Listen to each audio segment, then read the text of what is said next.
आज अगर हमारा छोटा सा बच्चा मर जाता है, आहो पुकार लगाते हैं, नोहागिरी करने लगते हैं। आज हम चिल्ला चिल्ला के अल्लाह को कोसते हैं। औज़ुबिल्लाह नौज़ुबिल्लाह। शायर लिखता है, कब्र में फेंक देगा जमाना, फेंक कर लोग होंगे रवाना। देखिए, मरने के बाद कोई किसी से ताल्लुक नहीं। कब्र में फेंक देगा जमाना, फेंक कर लोग होंगे रवाना। मुट्ठी डालेंगे फिर मुट्ठी मुट्ठी, मिट्टी डालेंगे फिर मुट्ठी मुट्ठी, ये भी हिस्सा उठाना पड़ेगा। आज का हमारा मौजू, ऐ इंसानों अपने दुश्मन को पहचानो। अगर इस टॉपिक को बदल दिया जाए, अगर खास तौर पर मुसलमानों के लिए कही जाए इस टॉपिक को, तो कहा जाए इस तरह, ऐ मुसलमानों अपने दुश्मन को पहचानो। क़ाल रब्बि इश्रह ली सदरी वयस्सिर ली अमरी वहलुल उक़दतम मिन लिसानी यफ़क़हू क़ौली रब्बि यस्सिर वला तुअस्सिर वतम्मिम बिल खैर रब्बि ज़िदनी इल्मा रब्बि ज़िदनी इल्मा अल्लाहुम्मा रब्बि ज़िदनी इल्मा।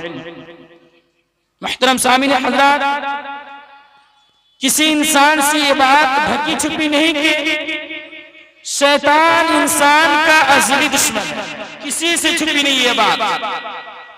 शैतान खुद तो हमारी आंखों से ओझल है, हमारी आंखों के आड़ से है, हमारे आंखों से पर्दा किया हुआ है, लेकिन उसकी दुश्मनी आग है, उसकी दुश्मनी ऐलानिया है। मेरे प्यारे दोस्तों, आज मुसलमान इस्लाम दुश्मन किसको कहते हैं, किसको समझ रहे हैं, दुश्मन किसको बना रहे हैं? मेरे प्यारे दोस्तों, एक भाई को दुश्मन कह रहे हैं, एक बाप को दुश्मन कह रहे हैं, एक बहन को दुश्मन ठहरा रहे हैं। मेरे प्यारे दोस्तों, गांव के एक समाज को दुश्मन कहा जा रहा है। हकीकी दुश्मन अगर देखा जाए, हकीकी दुश्मन अगर नजरअंदाज किया जाए, तो वो दुश्मन हमारा खुल्ला दुश्मन शैतान, जिसने अल्लाह तबारक व तआला के दरबार में खुल्ला ऐलान करके रखा है कि बनु आदम के औलाद को जरूर भी जरूर मैं गुमराह करके रख दूंगा, तबाह व बर्बाद करके रख दूंगा, तहस नहस करके रख दूंगा।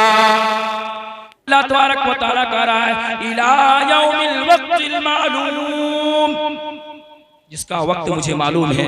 अल्लाह तबारक व तआला ने जिस तरह इब्लीस को मोहलत दे दी, उसी तरह अल्लाह तबारक व तआला ने क्या कह रहा है कि जाओ, मैं तुझे मोहलत दे रहा हूँ उस दिन तक जिसका वक्त मुझे मालूम है।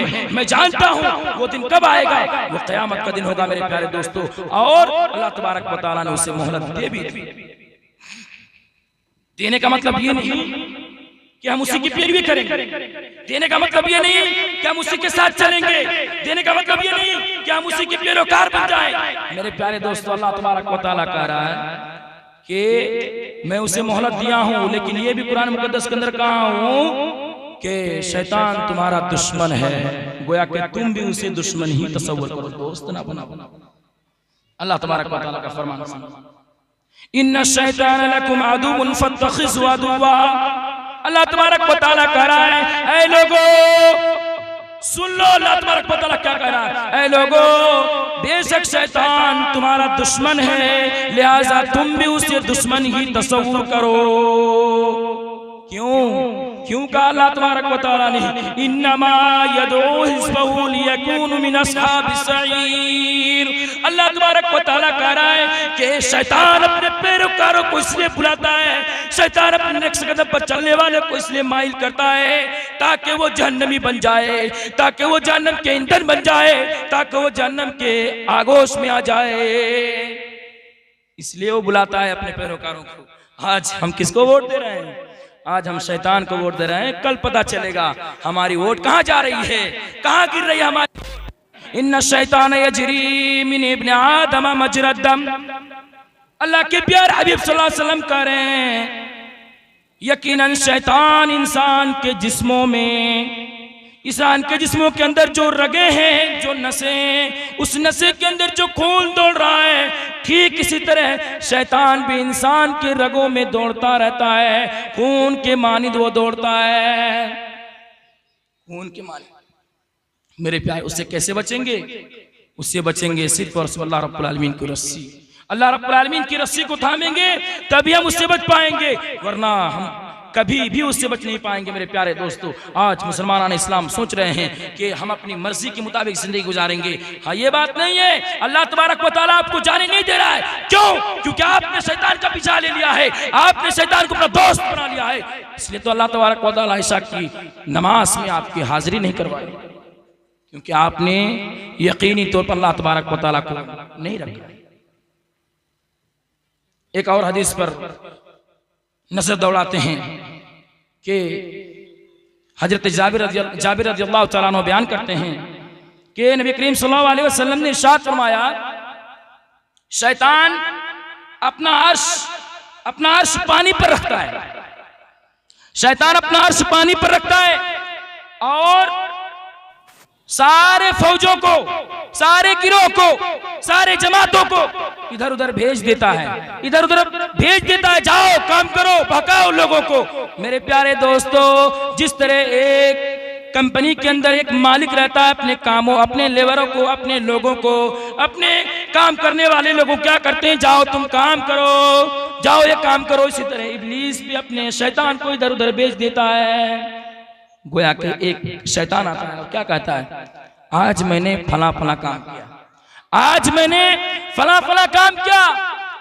इब्लीस कहता है कि तूने कुछ नहीं किया, ये तो कोई छोटी मोटी काम है, ये कोई काम नहीं है। फिर चुनांचे एक दूसरा शैतान आता है और कहता है, मा तरक्तहु हत्ता फरक्तु बैनहु बैन इम्राती। मेरे प्यारे दोस्तों, दूसरा शैतान आता है और कहता है कि ऐ इब्लीस, मैंने उस आदमी को उस वक्त तक नहीं छोड़ा, उस शख्स को उस वक्त तक मैं नहीं छोड़ा, उस वक्त तक उससे दूर नहीं हुआ जब तक के उसको और उसकी बीवी के दरमियान हमने जुदाई ना कर दी। देखिए मेरे प्यारे दोस्तों, उस वक्त तक हमने उस इंसान को नहीं छोड़ा जब तक कि उसके और उसकी बीवी के दरमियान हमने जुदाई ना पैदा कर दी। मेरे प्यारे दोस्तों, जब तक हम दोनों को अलग अलग नहीं कर दिए तब तक हमने उनको नहीं छोड़ा। शैतान कहता है, इब्लीस कहता है, आओ आओ करीब आओ, तुम बहुत अच्छे हो। देखिए, कोई अच्छा काम करता है ना, कहता है कि तुम बहुत अच्छे काम कर रहे हो। सेम इसी तरह इब्लीस भी बुलाता है अपने शैतानों को और क्या कहता है, आओ करीब आओ, तुम बहुत अच्छे हो। एक रवायत में आता है मेरे प्यारे दोस्तों कि अपने गले से लगा लेता है और कहता है कि तुम बहुत अच्छे हो।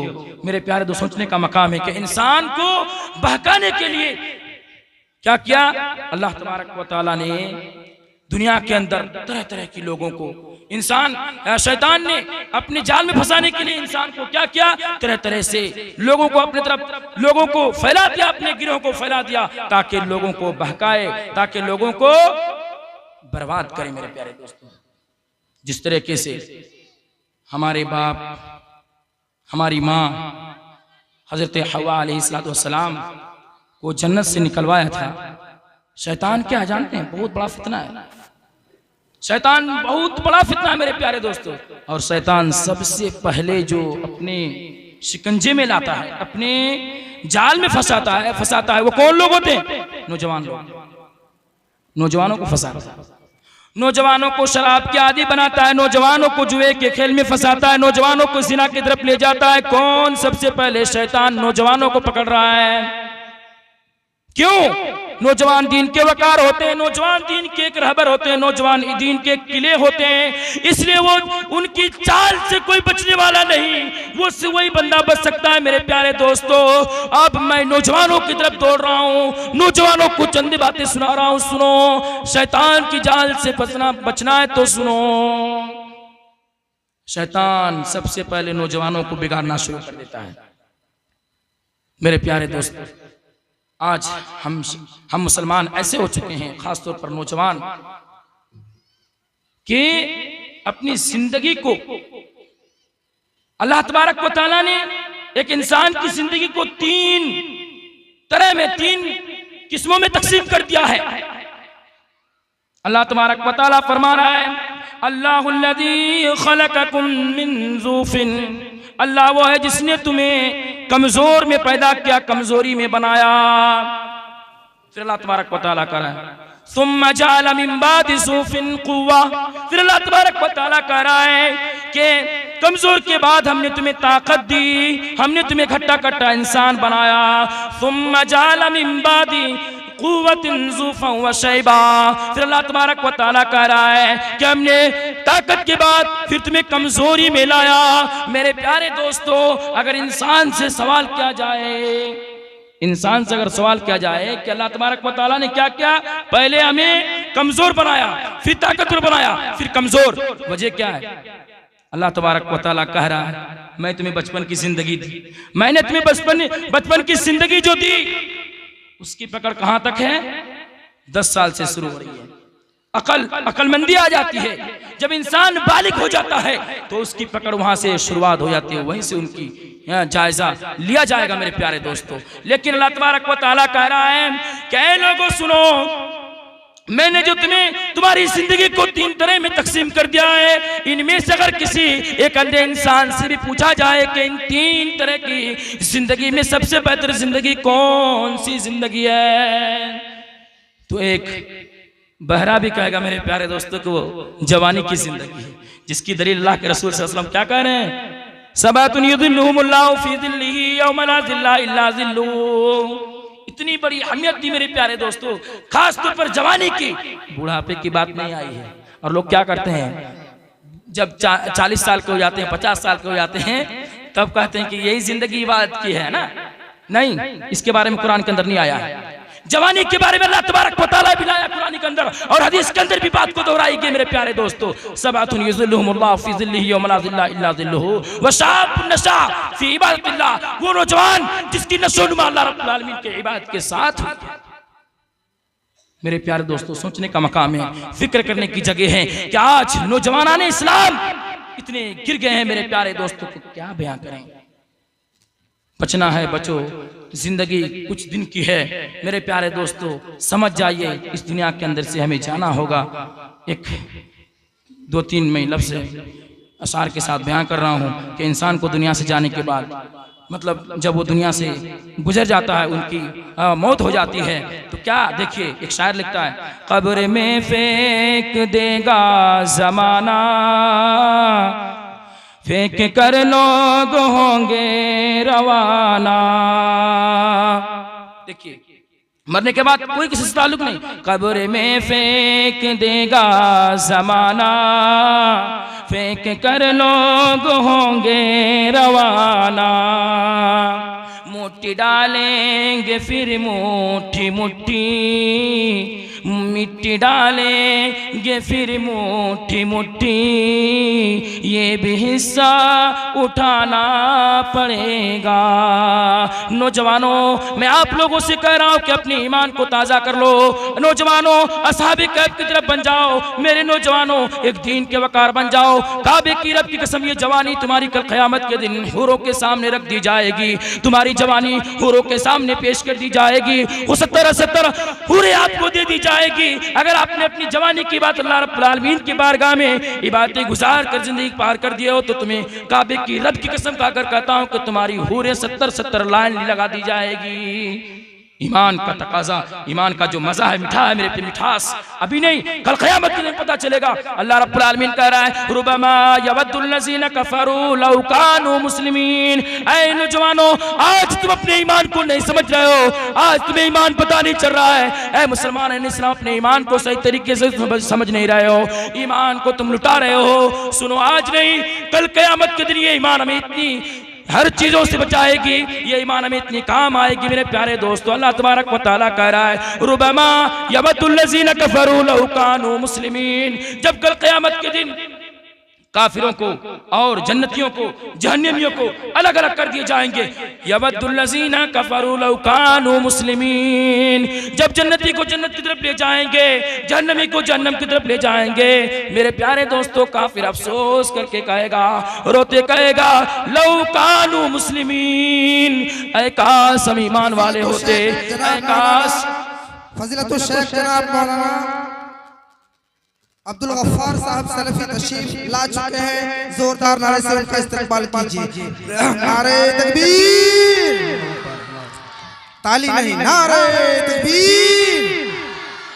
अब खरामा खरामा हमारे स्टेज की तरफ रवा दवा है। नारे तकबीर।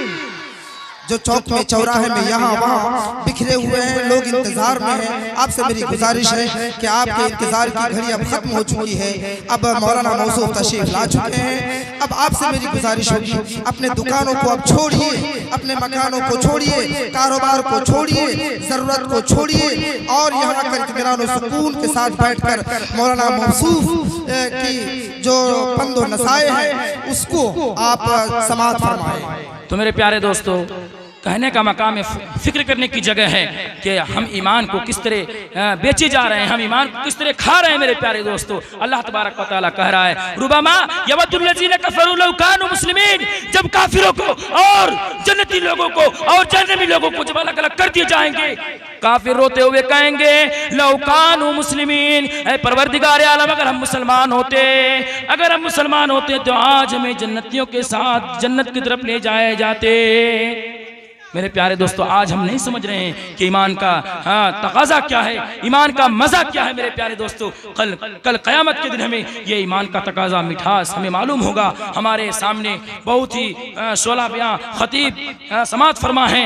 मैं आखिर में यही कहूँगा मेरे प्यारे दोस्तों, मैं उतना बड़ा खतीब नहीं हूँ, जो भी हूँ आपके दुआ से और अल्लाह रब्बुल आलमीन की मेहरबानी से हूँ। आप लोग मेरे लिए दुआ कीजिएगा कि मैं इसी तरह मैं आप लोगों से रुपया पैसा नहीं मांग रहा हूं, लेकिन मुझे चंद 5 मिनट 10 मिनट के लिए मुझे जहां भी आप लोग जलसा कीजिए, हमें 2 मिनट 3 मिनट तकरीर करने की बख्श दीजिए। मैं आखिर में अल्लाह रब्बुल आलमीन से दुआ खैर कहूँ, रब्बुल कायनात हम तमाम मुसलमान भाइयों को खुसूसी तौर पर मेरे नज़दीक बैठे सामने हजरात को ये बारे इलाह हमारी तमाम बातों को जो बयां की गई यहाँ, या अल्लाह तमाम बातों पर अमल करने की दुआ में तौफीक अता फरमा, आमीन। ये बारे इलाह जो आज तक तुझे पहचान नहीं पाए हैं, जो तेरे रास्ते से भटके हुए हैं, या अल्लाह तो उन्हें सीधे रास्ते पर चलने और चलाने की तौफीक अता फरमा। ये बारे इलाह जो इन महफिल में खास तौर पर हमारे डुमरिया के लोग जो मकरूज की हालत में हैं, कर्जे की हालत में हैं, या अल्लाह तो उन्हें उनकी मकरूज अदा करने की तौफीक अता फरमा।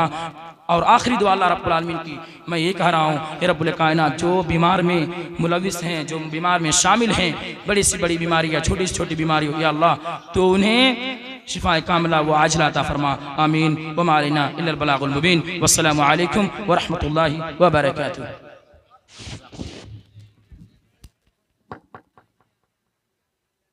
माशाअल्लाह, अभी आपने देखा कि जिसको सुनने के लिए हम सब कई महीनों से बेकरार थे, परेशान थे, इंतजार में थे, वो हमारे दरमियान तशरीफ फरमा है। बस मैं आप सबके इंतजार में और मौलाना मौसूफ के दरमियान चंद मिनट के लिए एक हमारे इलाके के मशहूर मुकर्रिर, नौजवान मुकर्रिर फजीलतुल शेख जनाब मौलाना उबैदुल्लाह को सिर्फ 5 मिनट के लिए आपके रूबरू करना चाहूँगा। उसके बाद मौलाना मौसूफ की बारी आएगी, उनको बैठाया जाएगा, उनकी एक लंबी गुफ्तगू होगी, तकरीबन 2 घंटे की गुफ्तगू होगी इंशाअल्लाह सुम्मा इंशाअल्लाह। तो आए मौलाना उबैदुल्लाह साहब इस्लाही।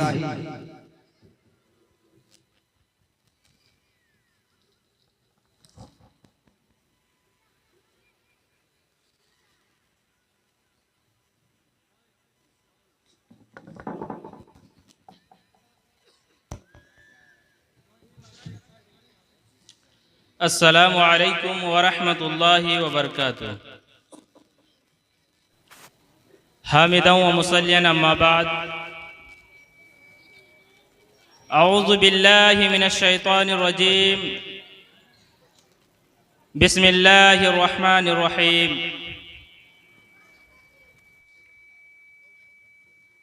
क़ाल अल्लाहु तबारक व तआला फ़िल क़ुरआनिल मजीद, अऊज़ु बिल्लाहि मिनश शैतानिर रजीम, बिस्मिल्लाहिर रहमानिर रहीम। या अय्युहल्लज़ीना आमनुस्तईनु बिस्सब्रि वस्सलाह वक़ाल अल्लाहु तबारक व तआला फ़ी मक़ामिन आख़र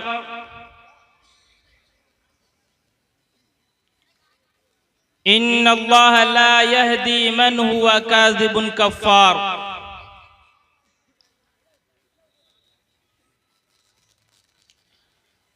मुहतरम मुअज़्ज़ज़ मुशफ़िक़ साथिज़ाए किराम और दूर दराज से आए हुए मेहमान इज़्ज़ाम,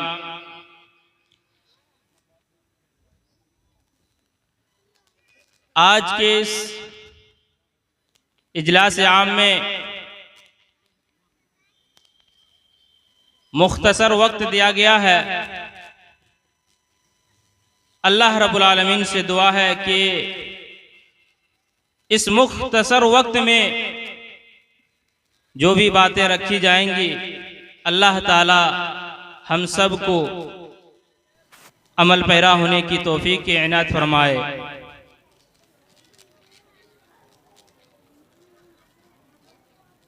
सामईन हजरात,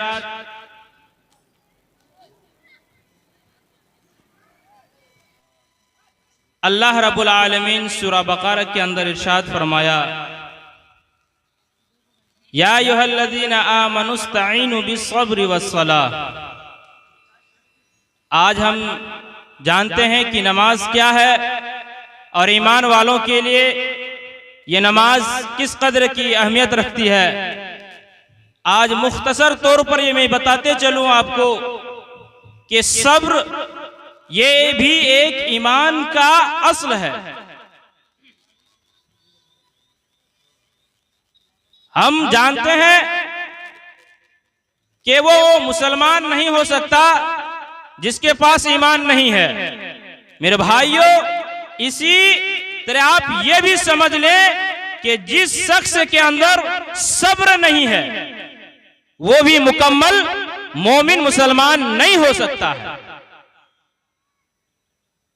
क्योंकि सब्र के ऊपर जो है एक मुकर्रा वक्त भी चाहिए, लेकिन हमारे पास इतना वक्त नहीं कि मैं आपको तफसील के साथ बताऊं। मुख्तसर तौर पे आप ये जान लीजिए, अल्लाह रब्बुल आलमीन कुरान मुक़द्दस के अंदर सूरा बक़रा के अंदर आयत नंबर 155 की अगर आप तिलावत करते हैं, अल्लाह रब्बुल आलमीन ने जो मुसलमानों को कहा कि हम तरह तरह की आजमाइशों से आजमाते हैं, चाहे खौफ के जरिए हो, चाहे माल के जरिए हो, चाहे औलाद के जरिए हो, चाहे जान के जरिए हो, लेकिन सबसे अफसोस होती है। आज मैंने इस मौजू को तफसील के साथ बयान करना चाह रहा था लेकिन वक्त नहीं मिला। मैं हमारे गांव के, समाज के, इलाका के और तमाम मुसलमान को ये मैसेज में देना चाहता हूं। अल्लाह के नबी जनाब मोहम्मद रसूलुल्लाह सल्लल्लाहु अलैहि वसल्लम के जो अहादीस हैं, आप इस आयत के अंदर जो अल्लाह के नबी सल्लल्लाहु अलैहि वसल्लम ने फरमाया है, अल्लाहुम्मा अजुरनी फी मुसीबती, यानी जब इंसान को मुसीबत आ जाए उसी वक्त, जिस वक्त आता है उसी टाइम टू टाइम अगर वो सब्र करता है तो अल्लाह के नबी सल्लल्लाहु अलैहि वसल्लम फरमाते हैं कि अल्लाह रब्बुल आलमीन उसको 2 गुना अज्र देता है और उसके बदले बेहतरीन बदला अता फरमाता है। मेरे भाइयों और दोस्तों, आज हमारे समाज में एक ऐसी नासूर गुनाह जो आज मुसलमानों के अंदर मौजूद है वो ये है कि अगर आज हमारे घर में कोई भाई बेटा की शक्ल में हो, भाई की शक्ल में हो, बहन की शक्ल में हो, और मेरी माँ और बहनों से मैं ये कहना चाहता हूं कि आज मेरी माँ और बहनों के अंदर ईमान की जो असल मग़ज़ है वो होनी चाहिए, आज नहीं है। आज जो है सब्र चीज है आज हमारा खत्म हो चुका है। अगर कोई बीमार हो जाता है, आज हम ईमान इतना नहीं कि हम अल्लाह पर तवक्कुल करें, अल्लाह पर भरोसा करें और अल्लाह के ज़िम्मे में रखें, अल्लाह से शिकायत करें, नहीं।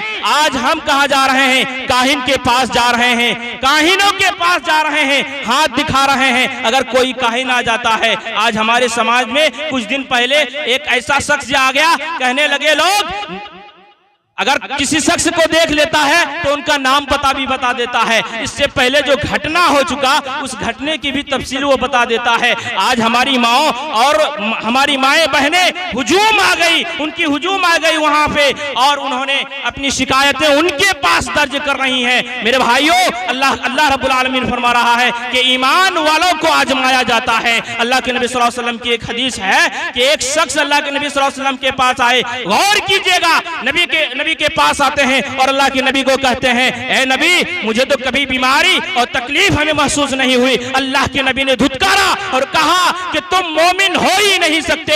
मेरे भाइयों, ईमान की ये अलामत है। आजमाइश होगी, मुसीबतें आएगी, चाहे जान के जरिए हो, माल के जरिए हो, औलाद के जरिए हो। लेकिन बड़ी अफसोस के साथ कि आज मुसलमानों ने इस चीज को भुला बैठा है। वो समझते ही नहीं है कि मुसीबतें क्या हैं, ये किसकी तरफ से आ रही हैं। आज अगर हमारा छोटा सा बच्चा मर जाता है, आहो पुकार लगाते हैं, नोहागिरी करने लगते हैं। आज हम चिल्ला चिल्ला के अल्लाह को कोसते हैं। औज़ बिल्लाह, नऊज़ बिल्लाह। मेरे भाइयों, अल्लाह के नबी सल्लल्लाहु अलैहि वसल्लम फरमाते हैं कि जब भी मुसीबत आ जाए, इन्ना लिल्लाहि व इन्ना इलैहि राजिऊन पढ़ना चाहिए। और मेरे नबी करीम सल्लल्लाहु अलैहि वसल्लम ने नसीहत किया, ऐ ईमान वालों सुनो, जब भी तुम्हें मुसीबत आ जाए तो कह देना, इन्ना लिल्लाहि व इन्ना इलैहि राजिऊन, अल्लाहुम्मा अजुरनी फी मुसीबती व अखलिफ ली खैरम मिनहा। मेरे भाइयों, इसके बदले अल्लाह हमें इससे ज्यादा बेहतर अता फरमाए। हजरत उम्मे सलमा का मैं मुख्तसर वाकया बता देता हूँ। जो हमारी माएँ हैं, जो अल्लाह के नबी सल्लल्लाहु अलैहि वसल्लम की जौजियत में आए, वो फरमाती हैं कि अबू सलमा फरमाते हैं कि मैंने नबी करीम सल्लल्लाहु अलैहि वसल्लम से हदीस सुनी कि अल्लाह के नबी सल्लल्लाहु अलैहि वसल्लम फरमाते हैं कि जब भी कोई मुसीबत आए, मेरे नबी ने फरमाया कि कह लेना, इन्ना लिल्लाहि व इन्ना इलैहि राजिऊन। क्यों हम अल्लाह ही के लिए हैं और उसी की तरफ लौटने वाले हैं। जब हम अल्लाह के लिए हैं और उसी की तरफ लौटने वाले हैं, तो फिर क्यों हम शिकायत करते हैं। उम्मे सलमा फरमाती हैं, इस हदीस को, इस दुआ को मैंने याद कर लिया। कुछ अरसे के बाद अबू सलमा का इंतकाल हो जाता है। वो बात याद आ जाती है, इन्ना लिल्लाहि व इन्ना इलैहि राजिऊन पढ़ती हैं और दुआ पढ़ लेती हैं, अल्लाहुम्मा अजुरनी फी मुसीबती व अखलिफ ली खैरम मिनहा पढ़ लेती हैं। लेकिन सोचती हैं कि मेरे महबूब, मेरे शौहर से ज्यादा और अच्छा कौन अल्लाह हमको किस तरह बदल देगा। इससे अच्छा बदला, मेरे शौहर से बदला कौन है जो मेरे नसीब में आएगा। इद्दत गुजारती हैं और अल्लाह के नबी सल्लल्लाहु अलैहि वसल्लम दस्तक देते हैं और अल्लाह के नबी सल्लल्लाहु अलैहि वसल्लम से उनसे शादी होती है। गौर कीजिए, शौहर का इंतकाल हुआ, उन्होंने सब्र किया, अल्लाह से कोई शिकायत नहीं की। उनकी जौजियत में नबी करीम सल्लल्लाहु अलैहि वसल्लम ने दरवाजा खटखटाया। बताइए मुसलमानों, नबी जब मिल गए उनको, तो इससे और बदला क्या है। हमें सब्र करना चाहिए, वक्त नहीं है। हम इतना कहेंगे हमारे नौजवानों से और हमारी माएँ और बहनों से कि आप अल्लाह पर तवक्कुल कीजिए, सब्र का दामन पकड़िए। आप किसी के अंदर, आज हम कहां जा रहे हैं, क्या अगर कहा जाए तो पूजा पाठ करवा रहे हैं हम। जी हाँ, पूजा पाठ करवा रहे हैं। ले लीजिए अंगूठी, आपकी बेटा को फोन कर रहा, बेटा 1500 रुपया मांग रहा है, दे दूं? हाँ बेटा दे दूं। क्या करूं, बहुत दिन से परेशान है। आज हमारे गांव की अगर मुआयना करते हैं तो कोई 8 साल से बीमारी पे है, कोई 4, 5, 6, 7 महीने में बीमारी में मुब्तला है। आप सब्र कीजिए, अल्लाह से दुआ कीजिए, इंशाअल्लाह अल्लाह आपको शिफायाब करेगा। अल्लाह रब्बुल आलमीन से आखिर में दुआ है कि या मौला करीम, हम लोगों को सब्र करने की तौफीक अता फरमा और सब्र के बदले अल्लाह जो तूने रखा है, जो अपने नबी के जरिए कुरान मुकद्दस के जरिए हमें बतलाया है, ए मौला करीम उस पर हमें ईमान लाने की तौफीक अता फरमा। व आखिरु दावाना अनिल हम्दुलिल्लाहि रब्बिल आलमीन। वस्सलामु अलैकुम व रहमतुल्लाहि व बरकातुहू।